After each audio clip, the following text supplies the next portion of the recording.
We're live, and my hair's a mess.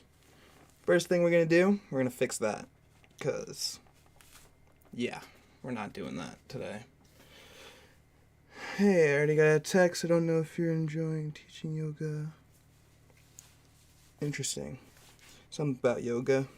Not worried about it. I'm gonna read this book right now. That's what I'm worried about. We're here on chapter 14, reading How Not to Die by Dr. Michael Greger. Great, phenomenal book right here. Highly suggest it. I've learned a lot from the previous 13 chapters about how not to die from some of our world's leading causes of death. And I think it is very important information that everyone should be viewing and taking very seriously. Nonetheless, enough of my opinions. We are going to stop subjecting you guys to my opinions. We're just going to read from the book and take the facts from the data that we see. Alright, so here we go. Chapter 14, How Not to Die from Parkinson's Disease. I already can tell this chapter is going to be interesting in its vocabulary. Something about Parkinson's disease. I don't know why I think the chapter is going to be a little advanced on the vocabulary side, but that's just a little gut feeling. So please bear with me in my stuttering all of the pronunciations in this chapter. Nonetheless, here we go, jumping right into it. Chapter 14, How Not to Die from Parkinson's Disease, page 226. Jumping right into it. Last time I'm saying that, we're just going to start reading. Here we go. Back in the 1960s, at the height of the civil rights movement, my dad was dodging bullets during the Brooklyn riots and setting up shots at just the right angle to best capture images of my mother being arrested at protests and dragged away again and again. His most famous work, one of Esquire's 1963 Photo of the Year, depicted family friend Mineral Bramletter suspended in a Christ-like pose between two white police officers as another cop clutched his throat. What a cruel twist of fate. That a celebrated photojournalist got a disease that caused his hands to shake. For years, my dad suffered at the hands of Parkinson's. Slowly and all too painfully, he lost the ability to take care of himself, to live his life in any semblance of a way that he had before. He became bedridden and compromised in every way imaginable. After 16 years of fighting, he went to the hospital one last time, as so often happens with chronic diseases. One complication led to another. He got pneumonia and spent his last few weeks on a ventilator, suffering through a painful, prolonged death. The weeks he spent in that hospital bed before he passed were the worst weeks of both his and my life. Hospitals are terrible places to be and terrible places to die. That is why each of us need to take care of ourselves. As my father's story shows, Parkinson's can end badly. It is the second most common neurodegenerative disease after Alzheimer's. Parkinson's is a disabling disorder affecting the speed, quality, and ease of movement. Its hallmark symptoms, which worsen as the disease progresses, include hand tremors, limb stiffness, impaired balance, and difficulty walking. It can also affect mood, thinking, and sleep. Parkinson's is not currently curable. The disease is caused by the die-off of a specialized nerve cell in a region of the brain that controls movement. It typically presents after age 50. It typically presents after age 50. It typically presents after age 50. Doesn't matter. Any of the way. A history of head trauma can increase risk, which may be why heavyweight boxers, including Muhammad Ali, an NFL player, including Hall of Famer Forrest Gregg, have fallen victim to the condition. However, most people may be more likely to develop the disease from toxic pollutants in our environment that can build up in the food supply and eventually affect the brain. The National Cancer Institute 2008 and 2009 U.S. Presidential Cancer Panel report discussed the degree to which we are being inundated, interesting word, DATED, inundated with industrial chemicals. It concluded, let me just quickly annotate this word.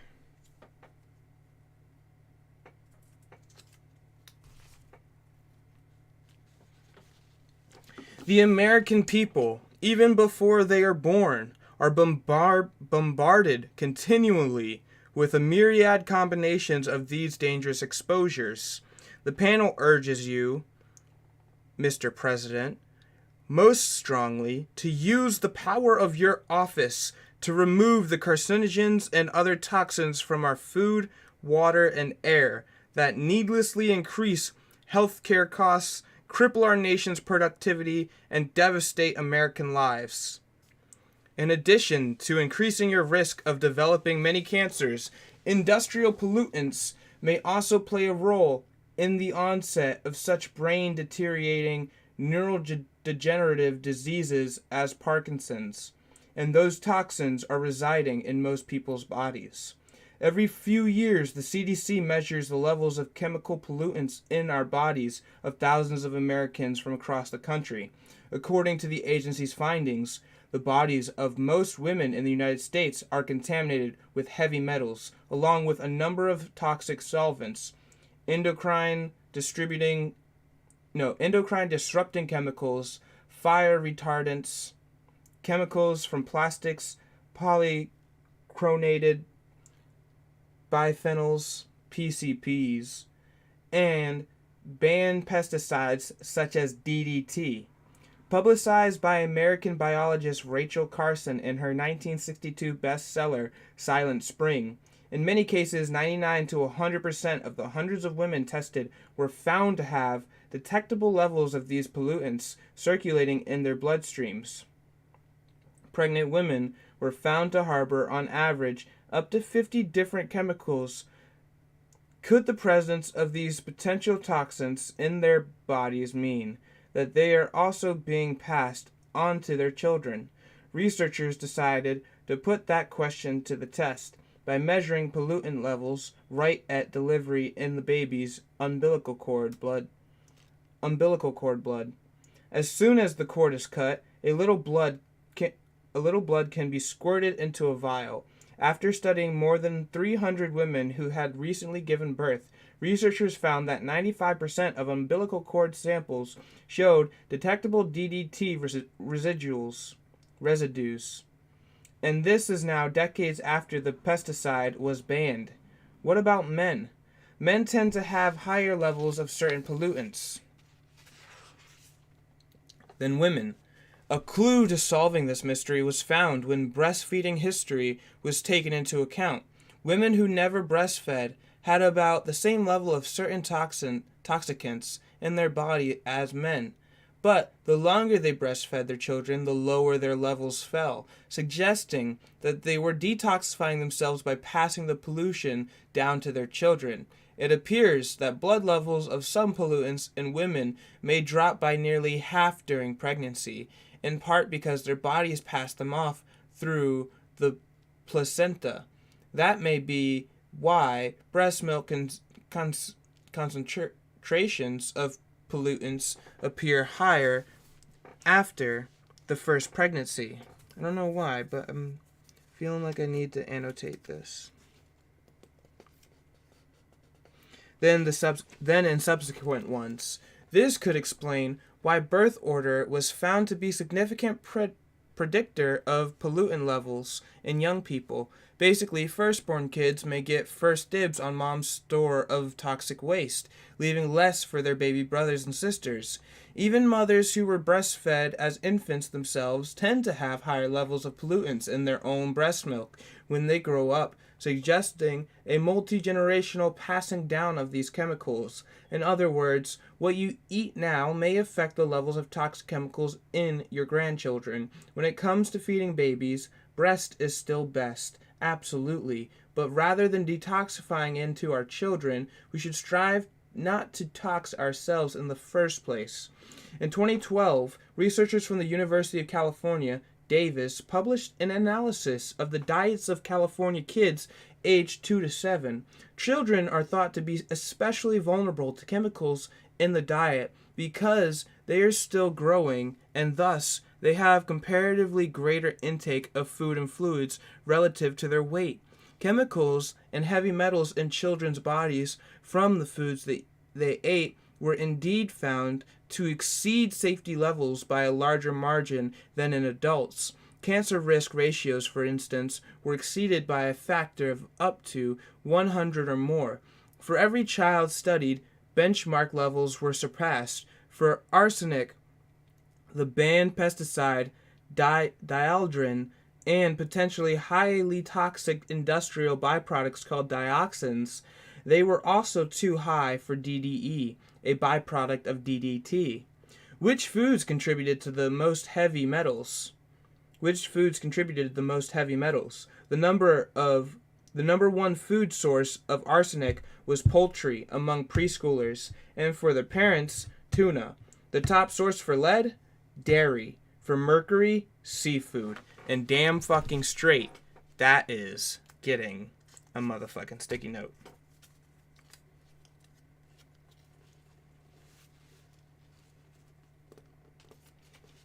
Those concerned about exposing their children to mercury-containing vaccines should know that eating just a single serving of fish every week during pregnancy can lead to more mercury in their infant's body than injecting them directly with about a dozen mercury-containing vaccines. You should strive to minimize mercury exposure, but the benefits of vaccination far exceed the risks. The same cannot be said for tuna. Where in the food supply are these pollutants found? Today, most DDT comes from meat, particularly fish. The oceans are essentially humanity's sewer. Everything eventually flows into the sea. The same is true when it comes to dietary exposure to PCBs, another set of banned chemicals. Once widely used as insulating fluid in electrical equipment, a study of more than 12,000 food and feed samples across 18 countries found that the highest PCB contamination was found in fish oil. I'm getting an annotation for that. And we're also, gosh darn it, sorry about that, Insta. We're back. We're going to annotate this page right here. And make a little note.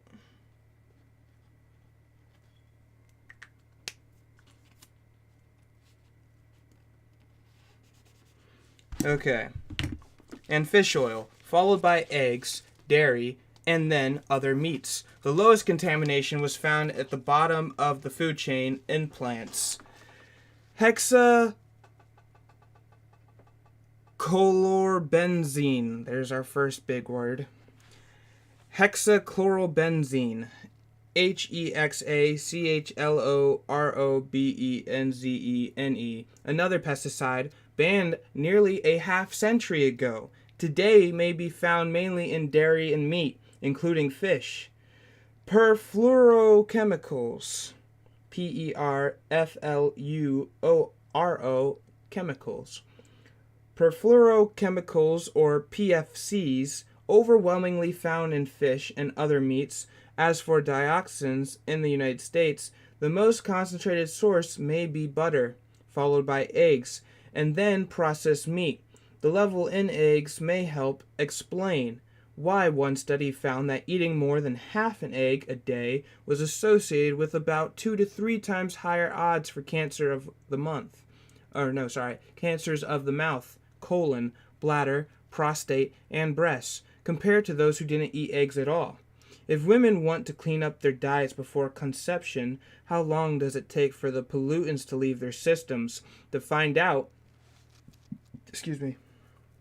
researchers asked people to eat one large serving a week of tuna or other high mercury fish for 14 weeks to boost their levels of heavy metal and then stop. By measuring how fast the subject's mercury levels dropped, the scientists were able to calculate the half-life of mercury in the body. The subjects appeared to be able to clear about half the mercury from their bodies within 2 months. This result suggests that within a year of stopping fish consumption, the body can detox nearly 99% of it.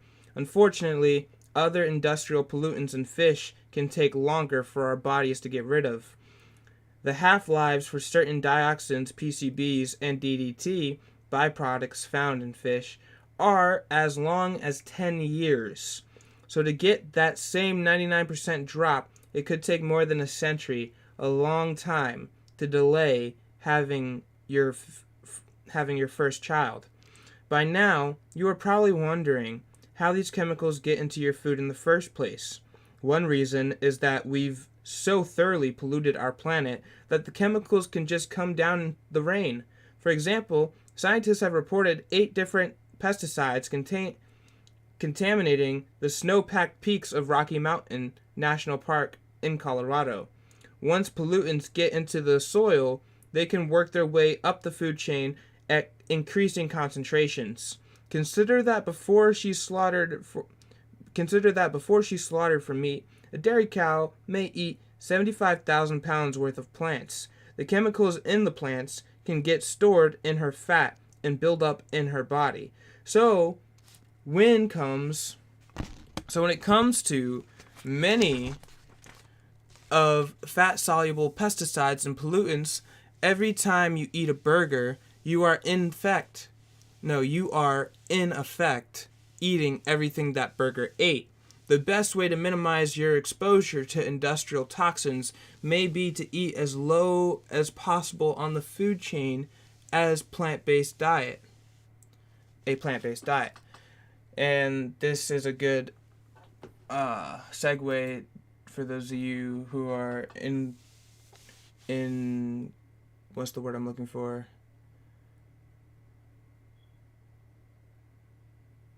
Mine's drawing a blank. Inquisitive, to look into biomagnification versus biomultiplication. Pretty sure there's a difference there. If not, I'm talking out my ass. I'm just going to read the book. Enough of that. Reducing dioxin intake.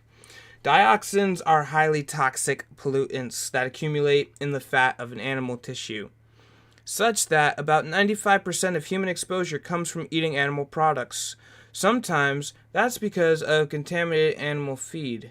In the 1990s, for example, a supermarket survey found that the highest concentration of dioxins was found in farm-raised catfish.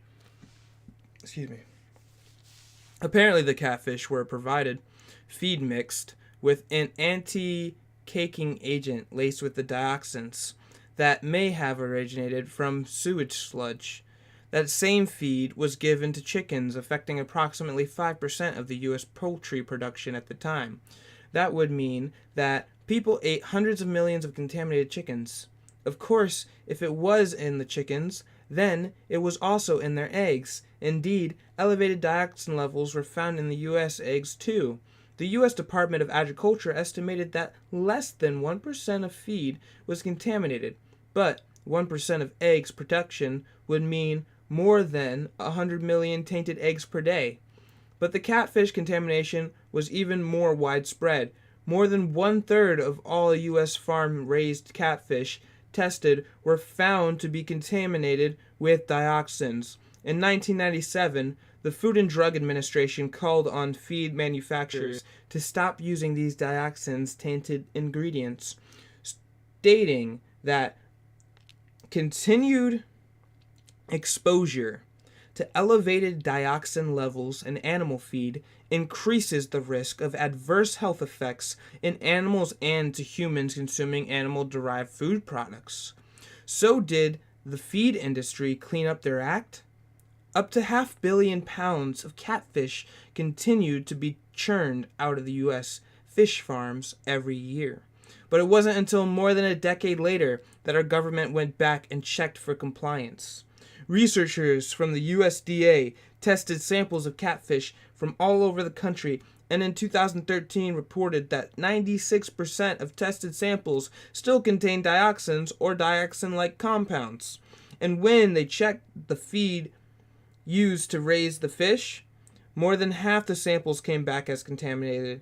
In other words, the feed industry has known for more than 2 decades that what they were feeding to animals and ultimately to most of us may contain dioxins, but apparently they continue this practice unabated. The Institute of Medicine has made suggestions for reducing dioxin exposure, such as trimming fat from meat, including from poultry, and fish, and avoiding the recycling of animal fat into gravy. Would it be more prudent just to trim the amount of animal foods from your diet instead? Researchers have estimated that a plant-based diet could wipe out about 98% of your dioxin intake. This guy is really trying to press for a plant-based diet, I'll tell you that much. Smoking and Parkinson's disease. The CDC recently celebrated the 50th year anniversary of the landmark 1964 Surgeon General's report on smoking, considered one of the great public health achievements of our time. It's interesting to go back and read the reactions of the tobacco industry to such reports. For example, an industry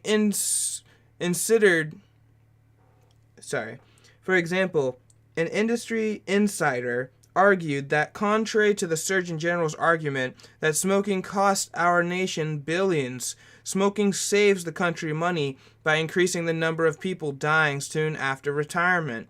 In other words, just think about how much we're saving on Medicare and Social Security thanks to cigarettes. The tobacco industry also criticized the Surgeon General's lack of balance regarding benefits of smoking. As they testified before Congress, these positive health benefits include the feeling of well-being, satisfaction, and happiness and everything else. Beyond all that happiness, the Surgeon General was trying to extinguish. The Tobacco Institute's agreed everything else included protection against Parkinson's disease. Interesting.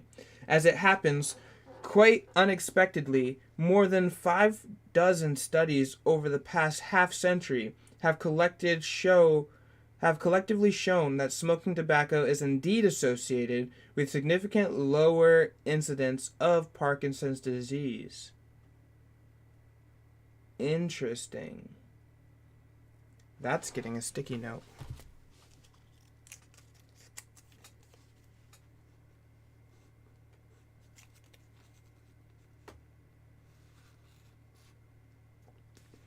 As it happens, quite unexpectedly, more than 6 studies over the past half-century have collectively shown that smoking tobacco is indeed associated with highly significantly lower incidences of Parkinson's disease. Valiant attempts have failed to explain away these findings. Maybe public health scientists countered it's because smokers are dying off before they get Parkinson's. No. Smoking appears protective at all ages. Maybe it's because smokers drink more coffee, which we know to be protective. No, the protective effect remained even after researchers controlled studies for coffee intake. Identically, twin studies helped rule out genetic factors in the link. Even simply growing up in a home where your parents smoked appears protective when it comes to developing Parkinson's. So why was tobacco industry right? Does it even matter? Since the Surgeon General's groundbreaking 1964 report, more 20 million Americans have died as a result of smoking. Even if you didn't care about dying from lung cancer or emphysema, even if you cared only about protecting your brain, you still shouldn't smoke, because smoking is a significant risk factor for stroke. But what if you could get the benefits of smoking without the risks? Maybe you can. The neuroprotective agent in tobacco appears to be nicotine. Tobacco is part of the nightshade family, the group of plants that includes tomatoes, potatoes, eggplants, and peppers. It turns out they all contain nicotine. Shut the fuck up. Ain't no way, my guy. You're telling me tomatoes have nicotine in them? Ain't no way. I'm sorry. That's getting a sticky note.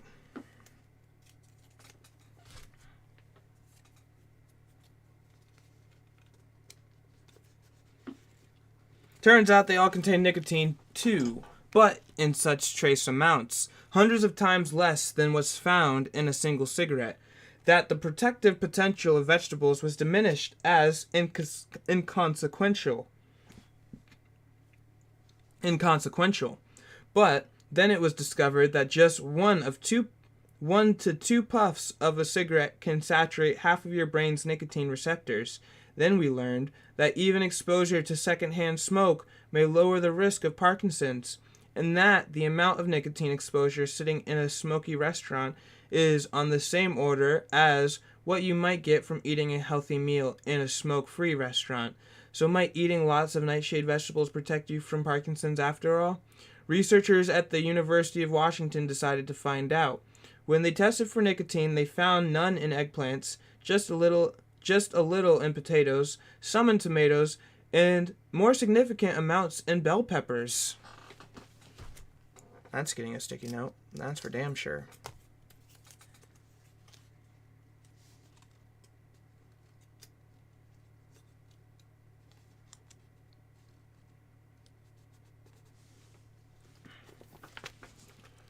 These results were consistent with what researchers found when they studied nearly 500 newly diagnosed Parkinson's patients compared to controls. Eating nicotine-rich vegetables, especially peppers, was associated with significantly lower risk of Parkinson's disease.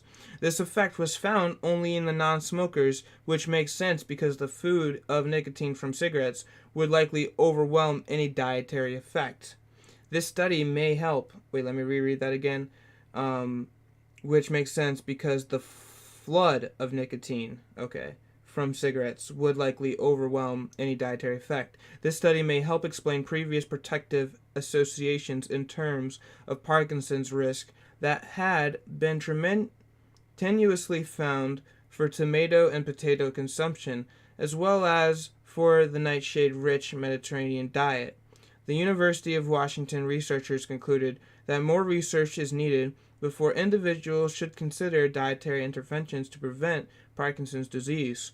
But when that intervention is simply enjoying more healthy dishes like stuffed peppers with tomato sauce, I don't see a reason why you should have to wait. Dairy. Parkinson's patients have been found to have elevated levels of an organochurine, that's a big word, ORGANOCHLORINE,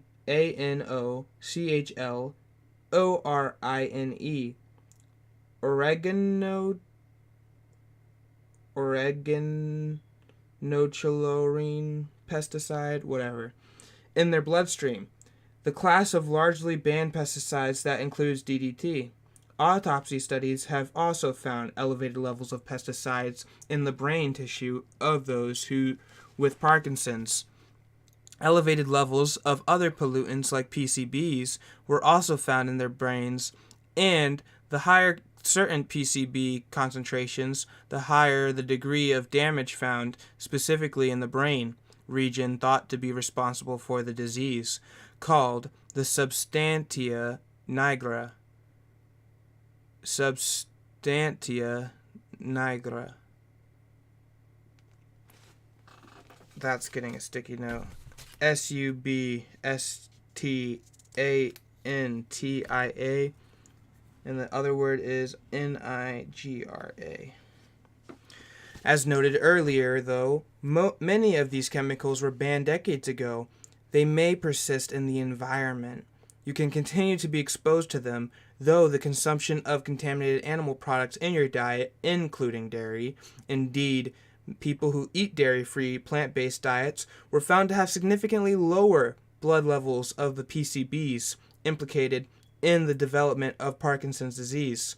A meta-analysis of studies involving more than 300,000 participants found that overall dairy consumption was associated with significantly increased risks of Parkinson's disease.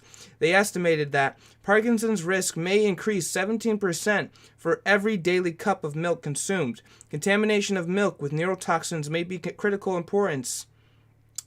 of critical importance. Researchers offered by way of explanation, for example, neurotoxin chemicals like tetrahydroisoquinoline. Yeah, that's not how you pronounce that. Tetrahydroisoquinoline. We're just going to spell it. tetrahydroisoquinoline.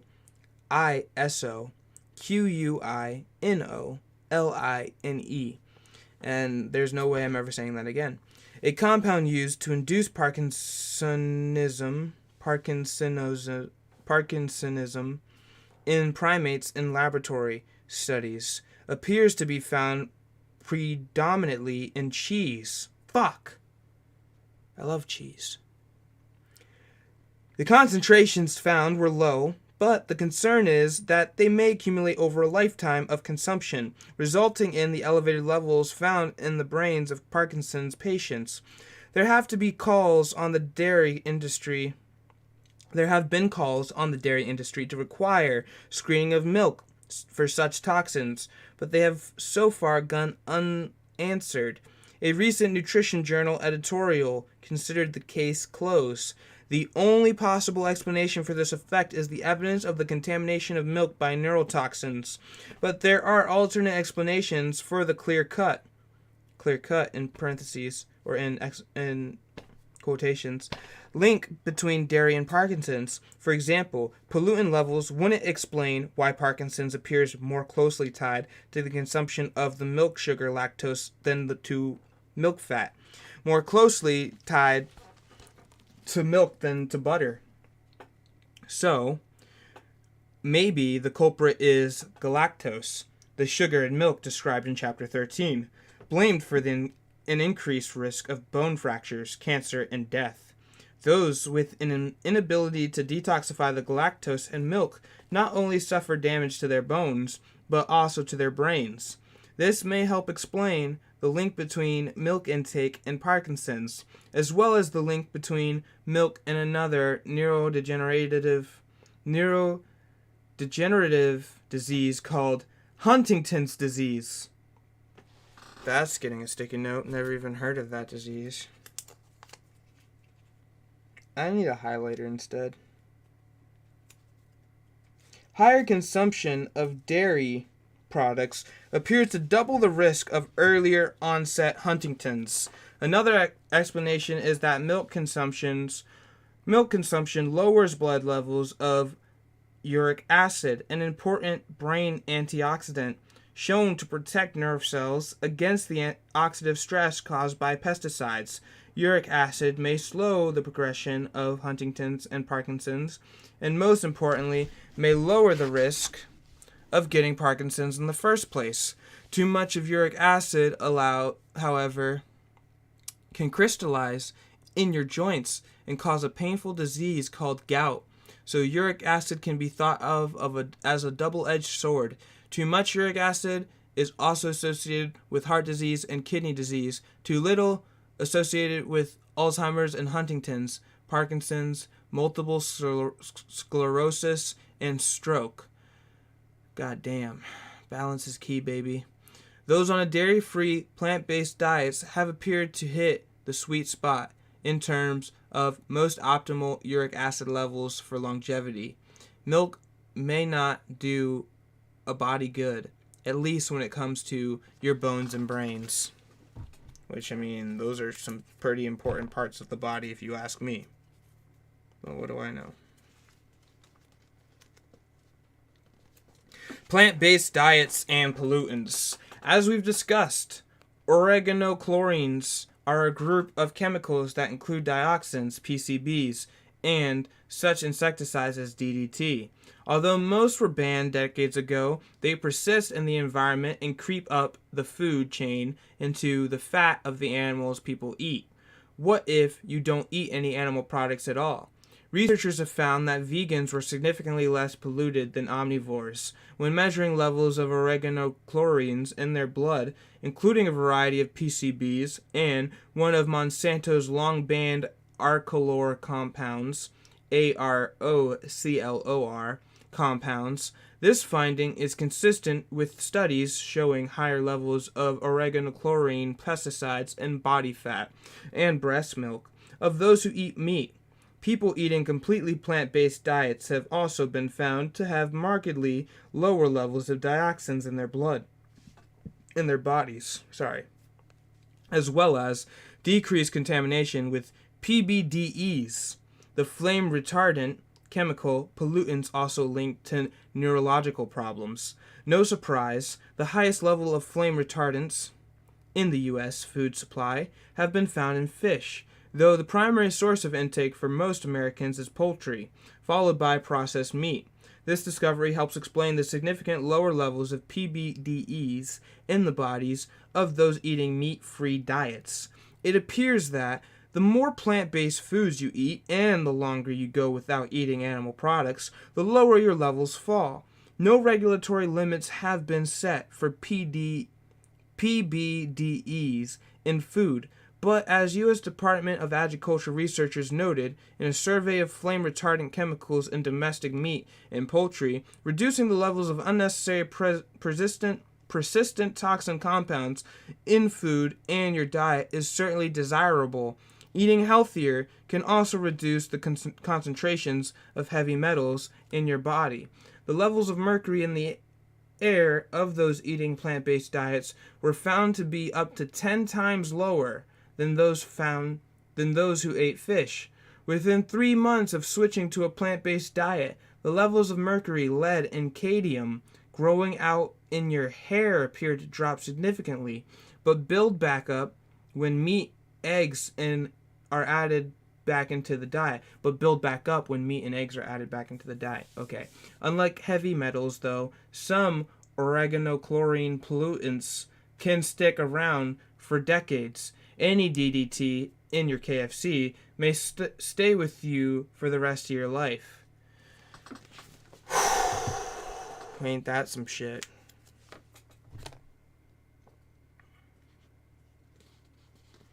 Berries.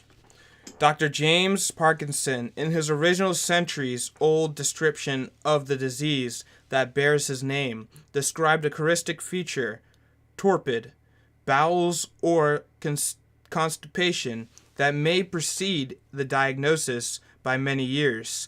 We've since learned that bowel movements frequency may even be predictive of Parkinson's. Men with less than daily bowel movements, for instance, were found to be 4 times more likely to develop the disease years later. Reverse causation has been suggestive.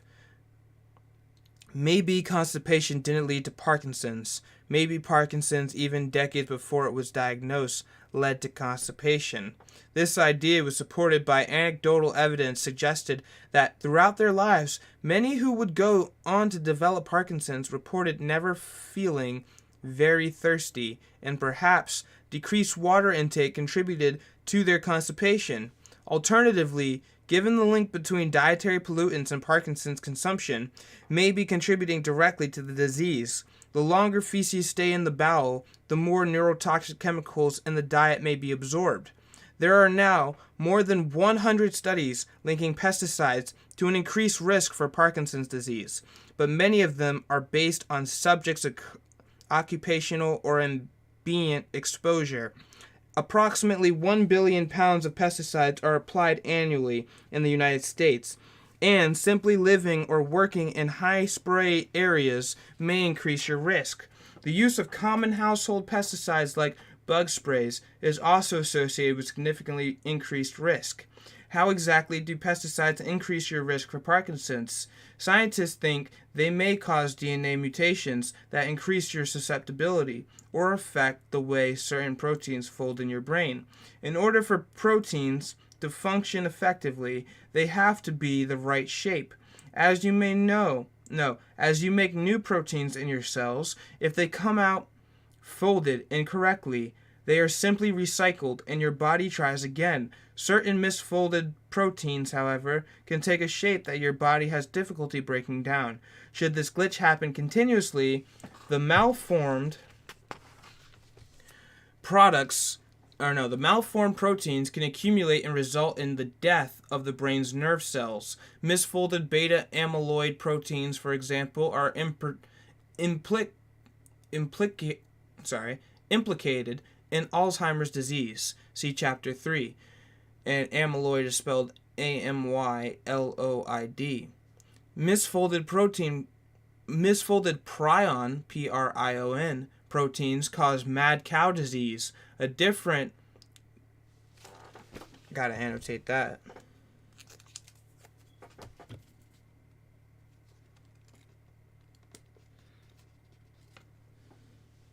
A different formed protein or malformed protein causes Huntington's, and misfolded alpha synuclein, SYNUCLEIN, synuclein, however you want to pronounce it, proteins can lead to Parkinson's disease. In the most comprehensive study of this sort to date, 8 out of 12 common pesticides tested were able to trigger the accumulation of alpha-synuclein proteins in human nerve cells in a petri dish. As I've said, Parkinson's disease is caused by the die-off of specialized nerve cells in a region of the brain that controls movement by the time the first symptoms arise. 70% of the critical cells may already be dead. Pesticides are so good at killing these neurons that scientists often use pesticides in the laboratory to try and recreate Parkinson's in animals to test new treatments. If pesticides are killing off your brain cells, is there anything you can do to stop the process other than lowering your exposure to them? There are no known drugs that can prevent these misfolded proteins from accumulating, but certain phytonutrients called flavonoids, which are found in fruits and vegetables, may have protective effects. Researchers tested 48 different plant compounds able to cross the blood-brain barrier, to see if they were able to stop alpha-synuclein proteins from clumping together. To their surprise, not only did a variety of flavonoids inhibit these proteins from accumulating, but they also break up existing deposits.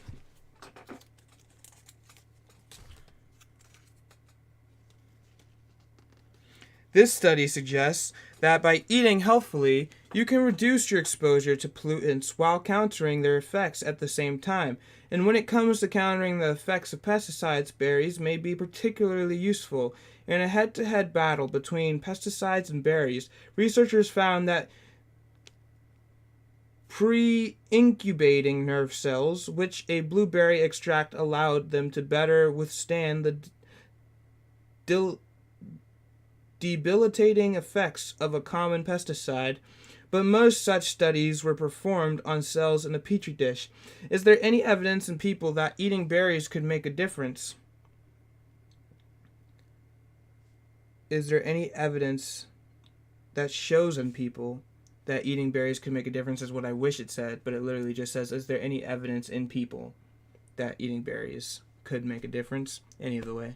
A small study published decades ago suggests that the consumption of blueberries and strawberries might protect against Parkinson's, but the question remained largely unanswered until a Harvard University study of about 130,000 people found that people who eat more berries do indeed appear to have significantly lower risk of developing the disease. The editorial that accompanied the study in the journal Neurology concluded that more research is necessary, but until then, an apple a day might be a good idea. Apples did appear protective against Parkinson's, but only for men. Everyone, however, appeared to benefit from the consumption of blueberries and strawberries. From the only berries included in the study. So we'll annotate that part too.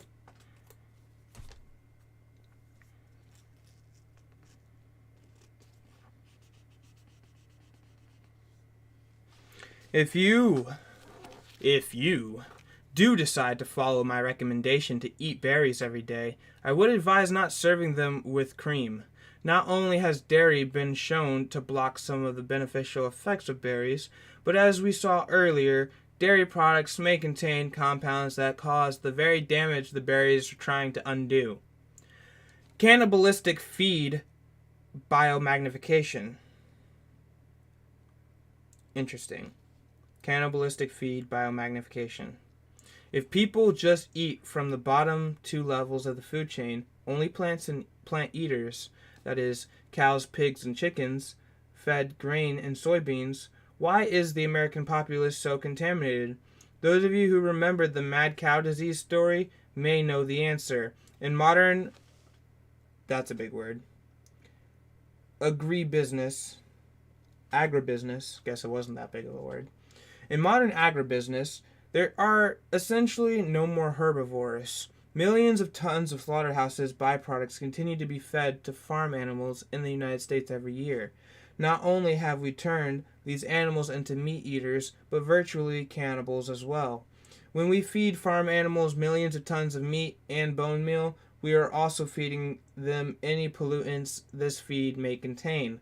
Then, after those animals are slaughtered, their trimmings go to feed the next generation of farm animals, potentially concentrating the pollutant levels higher and higher. So we can end up like polar bears or eagles at the top of the food chain and suffer the biomagnified pollutants consequences. When we eat these farmed animals, it's almost as if we're also eating every animal they ate. The use of the slaughterhouse byproducts in animal feed can recycle both toxic heavy metals and industry chemicals back into the food supply. Lead accumulates in animal products, in animal bones, and mercury in animal protein, which is why egg whites contain up to 20 times more mercury than do yolks. Persistent lipophilic organic pollutants, that's lipophilic spelled Lipophilic, pollutants known as PLOPs, PLOPS. Really? Exclamation mark. Build up in animal fat. Reducing meat consumption can help reduce exposure, but these vegetarian lifestyles can lower the body burden of PLOP, MMHG,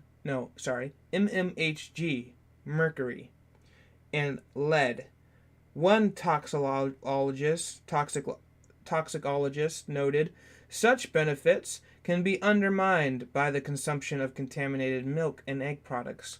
Farm animals that have been fed contaminated animal products produce contaminated milk and egg products. If you want to drop your PLOP, eat as low as possible on the food chain. Coffee for preventing and treating Parkinson's disease. Could your cup of Morning Joe help prevent and perhaps even help treat one of the most crippling neurodegenerative conditions? It appears so. Time to annotate this page. That's for damn sure. I love my sticky notes, man. I fucking swear. This whole book, filled with sticky notes. Look how beautiful all my sticky notes are. That's gorgeous. I need to get a highlighter. It's going to be much better. Anyway, there have been at least 19 studies performed on the role coffee may play in Parkinson's, and overall, coffee consumption is associated with about 1/3 lower risk. The key ingredient appears to be the caffeine, since tea also seems protective, and decaf coffee does not. Like the berry phytonutrients, caffeine has been shown to protect human nerve cells in a petri dish from being killed by a pesticide and other neurotoxins. What about coffee for treating Parkinson's?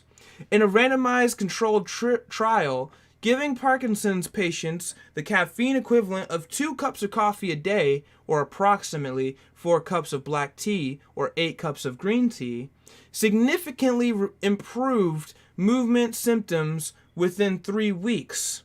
Of course, there's only so much you can charge for a cup of coffee, so drug companies have tried to tweak caffeine into a new experimental drug, such as prelatent in, can't even pronounce this drug, istradolefylline. I'll spell it. Istradefylline. Don't know how to pronounce it. Not even going to try to pronounce it again, but we're going to continue. But it turns out they don't appear to work any better than plain coffee, which is far cheaper and has better safety record. There are a number of simple things you can do that may decrease your risk of dying from Parkinson's disease. You can wear seatbelts and bicycle helmets to avoid getting hit in the head. You can exercise regularly, avoid becoming overweight. Consume peppers, berries, and green and black tea, and minimize your exposure to pesticides, heavy metals, and dairy, and other animal products. It's worth it. Trust me when I say that no family should have to endure the tragedy of Parkinson's disease. And that, my friends and family, is chapter 13. Just kidding. It's chapter 14, How Not to Die from what? How Not to Die from Parkinson's disease. And up next, we are going to be reading, I don't even think I'll be able to pronounce it. Iatrogenic. That's the word. We're going to be reading chapter 15, How Not to Die from Iatrogenic Causes, or How Not to Die from Doctors. Yes, it is true. If you take up all the studies and all the statistics, more people actually die from prescription pills, from prescription drugs prescribed to you by pharmaceuticals and doctors than all the other drugs in the world combined. So, this chapter is going to be near and dear to my heart. I'm definitely interested in listening to How Not to Die from Iatrogenic Causes. And this has been a phenomenal chapter, a phenomenal book. I highly suggest you guys check it out. We are pretty much halfway. Tomorrow will be the last half of the book. We read a chapter yesterday. We read a chapter today. Hopefully we're going to read a chapter tomorrow. If you enjoyed it, hope you guys enjoyed. Leave a like, subscribe. Also, check this series out on my YouTube channel because my Instagram Live always glitches in and out, so it doesn't give like the best quality.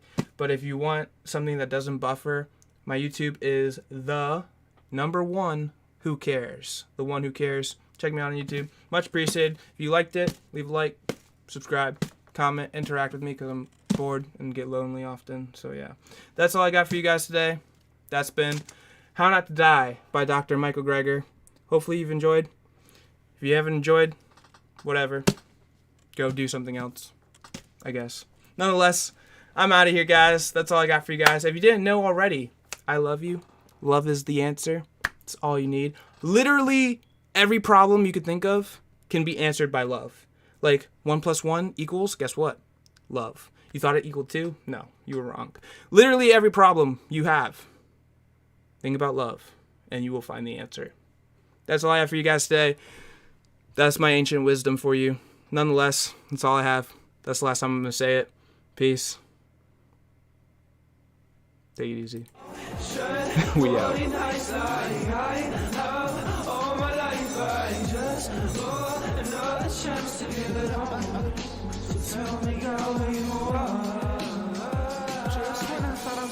To myself, I've seen something that is floating across that edge. Is it possible that God has been with me the whole time on this broken set? Just wanna be heard above